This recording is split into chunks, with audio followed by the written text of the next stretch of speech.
Deborah's battery's been developing a lot of corrosion on both terminals, and that can cause weird problems like dead batteries or charging problems. So we're cleaning it up today. I've already pulled off the negative terminal and disassembled it and cleaned that up. What we're going to do is I cleaned it up with a battery brush. If you're not familiar with these, they have this tab on the end is all sharp wire bristles you can use to scrape things with, and inside is more. Use these on the terminal itself to clean them up good. You may go years without your battery doing this. Hers was developed over the course of less than a year, and it was getting pretty bad. But that corrosion will, like I said, it'll eat up the terminals, and it can result in dead batteries or charging problems. So we're cleaning up. We're going to put these, now that I've got them mostly cleaned up, we're going to put them in a baking soda and water mix here.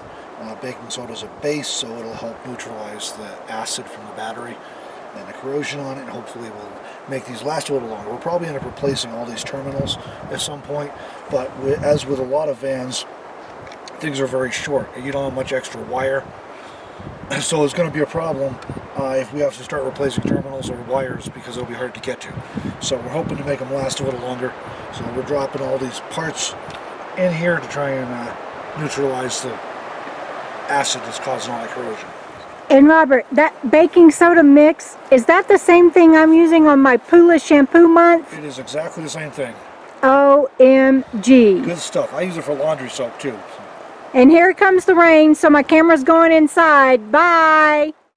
Baking soda is actually a great cleaner anyways. I use it for all kinds of stuff, from my hair to laundry soap to general cleaning.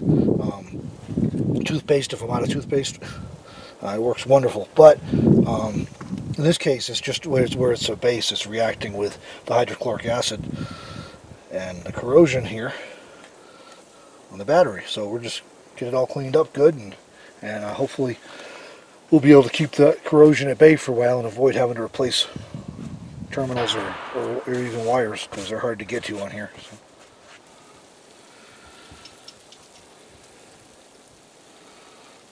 Coming out of the baking soda bath, this is a lot cleaner than it was when I went in. I scraped it up with a brush as good as I could, but I still had some corrosion in the terminal, inside here on the terminal, and it's nice and clean now. So this did a wonderful job getting everything cleaned up. So I'm rinsing it off now to get it all nice and clean. And yeah, it worked very well though. So now I just gotta find the little bolt nuts that I got in here. Now this one too, you can see on that it's pretty clean now. There was all kinds of corrosion in the threads that I couldn't even get off with a brush, so it's pretty good shape now. There's a little bit of corrosion left. I'll hit that with a brush before I put it back in, and hope we can get the rest of it off. But that's significantly improved.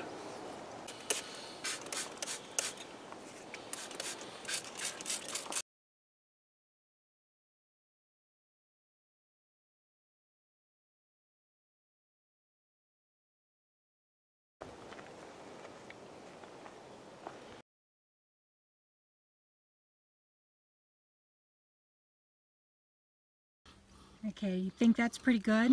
I think so.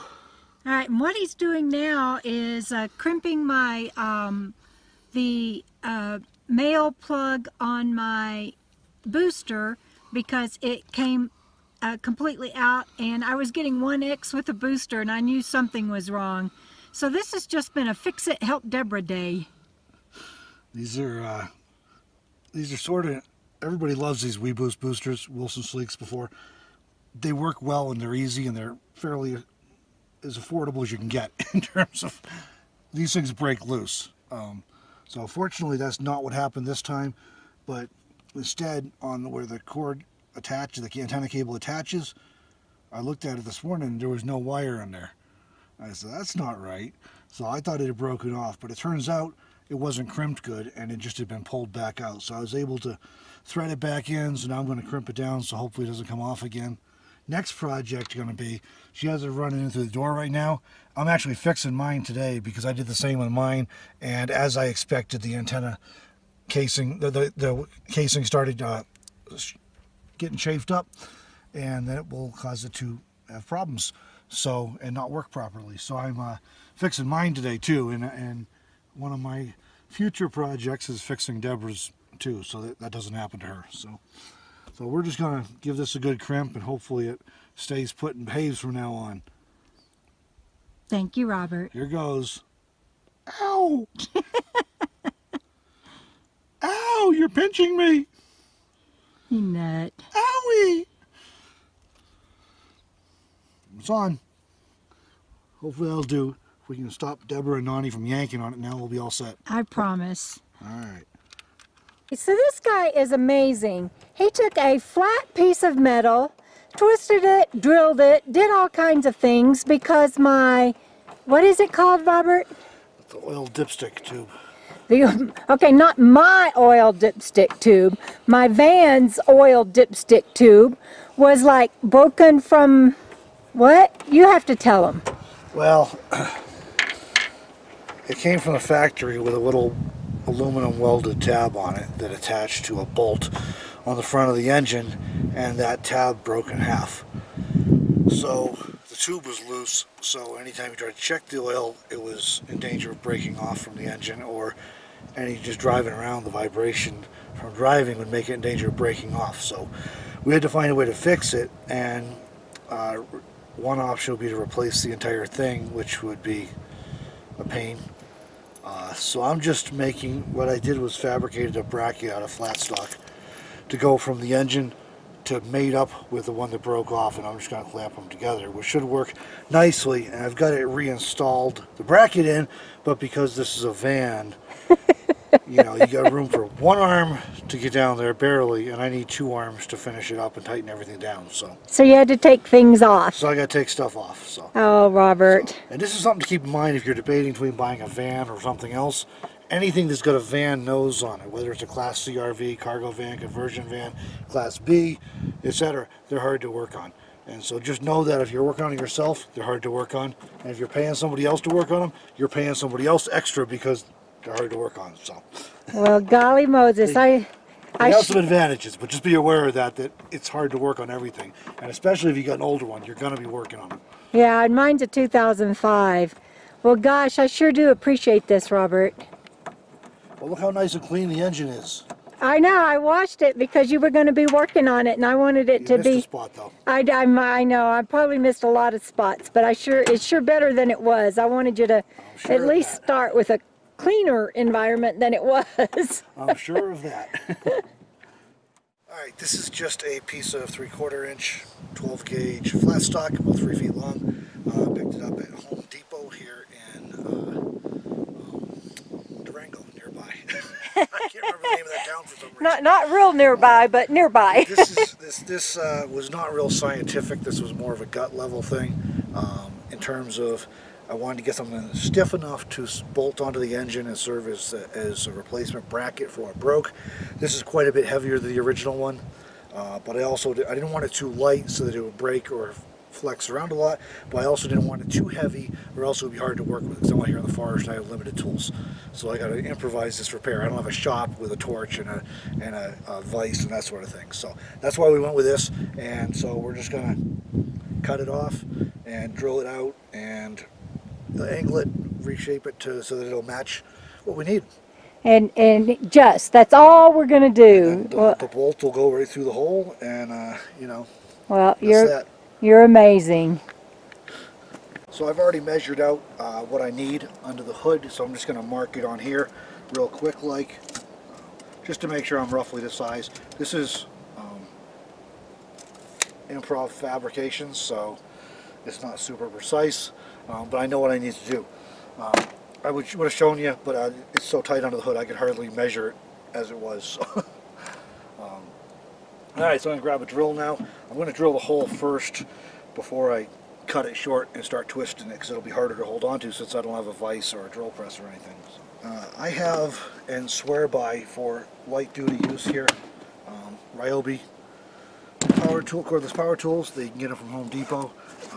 120 bucks for a basic set getting started. Deborah will put a link in the description to those. If you're looking for I mean, they're not gonna compete with DeWalt's for heavy duty use, but if you're doing your typical light use or occasional use, these things are great, and they come in handy so often. They really do. So. Yeah, you've built out your van, and your son has even borrowed your tools and cargo trailer. Yeah. So. Now I need to actually get up to a larger bit. What I actually have to get up to make fit over the bolt. Dang. A little trick when you're drilling out metal is if you start small and work your way up with a couple different bits, it works easier. It's called piloting it. You try and start with a big bit, it's hard to go through steel, and it also tends to walk around a lot. So that's why I'm doing this.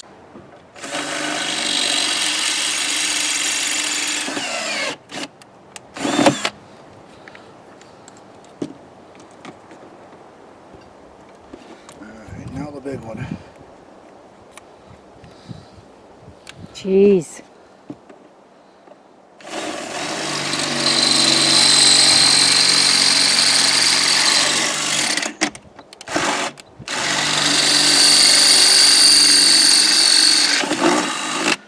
You know, I just rounded it out there a bit to make it fit easier over the bolt because it's exactly the same size as this bit, and it's a hard to get to spot. So,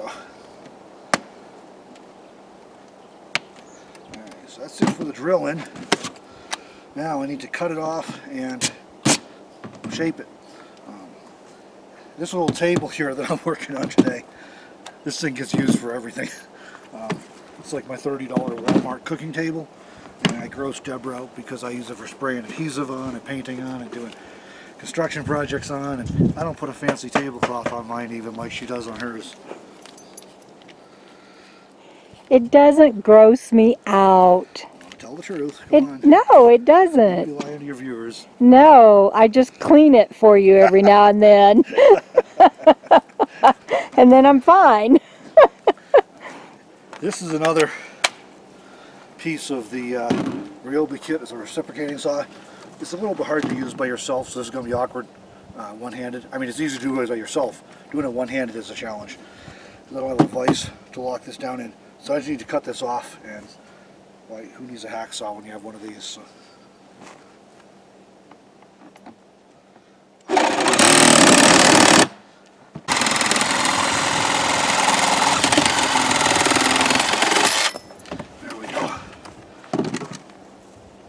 There's our bracket. We just got to form it now. Alright, so there's the bracket. It's drilled, it's cut to size. I just need to form it, which basically means bending it. So it'll fit where we need it on there. This did the job for this. You'll notice I was holding on there because I had to. That's not the safest thing to do. Don't do that at home. Use a vise instead. I'm a trained professional, sort of. You lock it in a vise, or the other thing that would be easier to do one-handed is you can get jigsaws with this kit too, and you can put a metal blade in it, and that would be a lot easier to handle. The reciprocating saws are really handy for lots of stuff, but they tend to bounce if you got pipes or flat stock. They make it bounce a lot, so it's a little bit tricky. So just be aware of that. Don't necessarily do what I just did. The easiest way to form something like this, basically, this is going to go through a bolt on the front of the engine. That's where the other one's mounted, and then it comes up, and the other one comes down this way. If I can show you this, the other bracket's coming down this way, so that's not going to mate up good. So I need to twist this around so that it's got a 90-degree bend in it, so that they mate up like this, and I can clamp them together, and they'll be nice and strong. Wow. So, and then this is going to go on bottom, so the dipstick tube bracket will rest on top of it, so it'll be nice and solid once it's in there. So that's what I got to do here. Now, if you got a bracket at home, a bench vise at home, this is fairly easy. You can set it in there. If you need to, you heat it with a torch, and you can bend it. All of which you used to do in sticks and bricks. Yeah, I don't have that out here. So now, if I needed to improvise, I needed to heat this. I did this on purpose, okay? I bought something I thought I could bend. If I needed to heat it, I got a butane stove right here that I can get it fairly hot on. That would probably get me hot enough to do some bending. Alright, so what I'm going to do for this is I'm just using a pair of wrenches. These are channel locks, so I'm going to lock this in here to hold on to it. And I want to grab this above, see where the drill is. I don't want it bending where the hole is. That's already going to be a weak spot. And I want it to bend about a ½ inch above that because I've already measured out where I want my thing. So I'm going to clamp this. And to measure like so. all that out, you had to crawl underneath and all that underneath my van. It was great fun. Yeah. The other one, this works really well for these, and if I had two bigger ones, I could use both these for both of it, is just a adjustable wrench, because they lock down nice and small, and they work fairly well for this kind of project. I'm going to put this on here. Need a little bit of space because I'm trying to bend it and I don't want to break it or tear it. So give it a little bit of room there. And like I said, if you had two of these, you could do that. I don't know if I may have to get on the table to I'll try this here in front of the camera, but I have to get on the table to do it. It's starting. There you go. See how it's starting to bend? Yeah. So I'm going to get on the table so I get a little better leverage. Okay. And then we'll keep going from there. I'll see if I can zoom in for the viewers.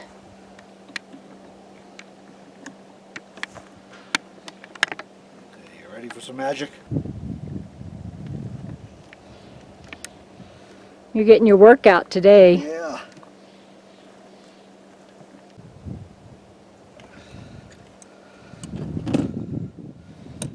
So I got that pretty close to where I wanted, I think. I'm going to go put a trial fit, put it on and see how it lines up.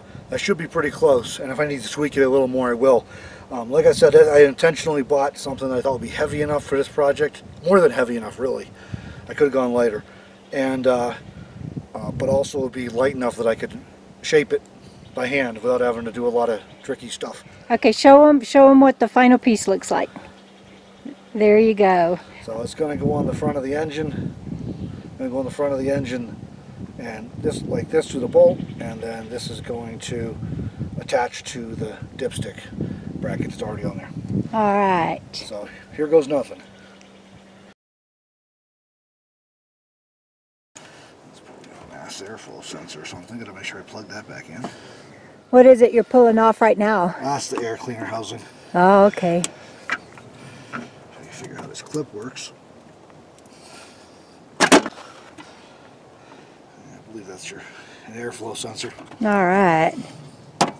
Well, it was already more stable even before I put the clamp on, just because I designed the bracket to go underneath the bracket that's off the tube. So it'll be in good shape, I think. Well, thank you again. Well, you're welcome. I tell you to cook me dinner, but, you know, last time you offered to cook me dinner, you forgot anyways, and Curtis had to cook me dinner. Oh, thanks. Way to make me look really good in front of my viewers. Hey, she's a good lady. Just don't trust her if she tells you she's going to make you dinner. You should plan on making your own stuff. Yeah, I kind of do forget things, but I didn't do it on purpose. And I did fix you breakfast. You did. I'll give you that. With leftovers I bought. Yeah, oh, man. We went in halves, if I remember right. Oh, we might have. We might have. You did cook it, though, so we'll give you credit for that. You're tightening down the clamp now, you said? Yep. Basically cinching those two brackets together. The broken one and the new one I just fabricated. There, take a look at it. All right. Go ahead and check it out. Can't see anything. Check out the dipstick tube. Oh, wow. Do we need to cut that little piece off that's left? No? Well, how cool is that? Dang, Robert, you did good. So the moral of the story, either learn how to be a mechanic or travel with someone who is.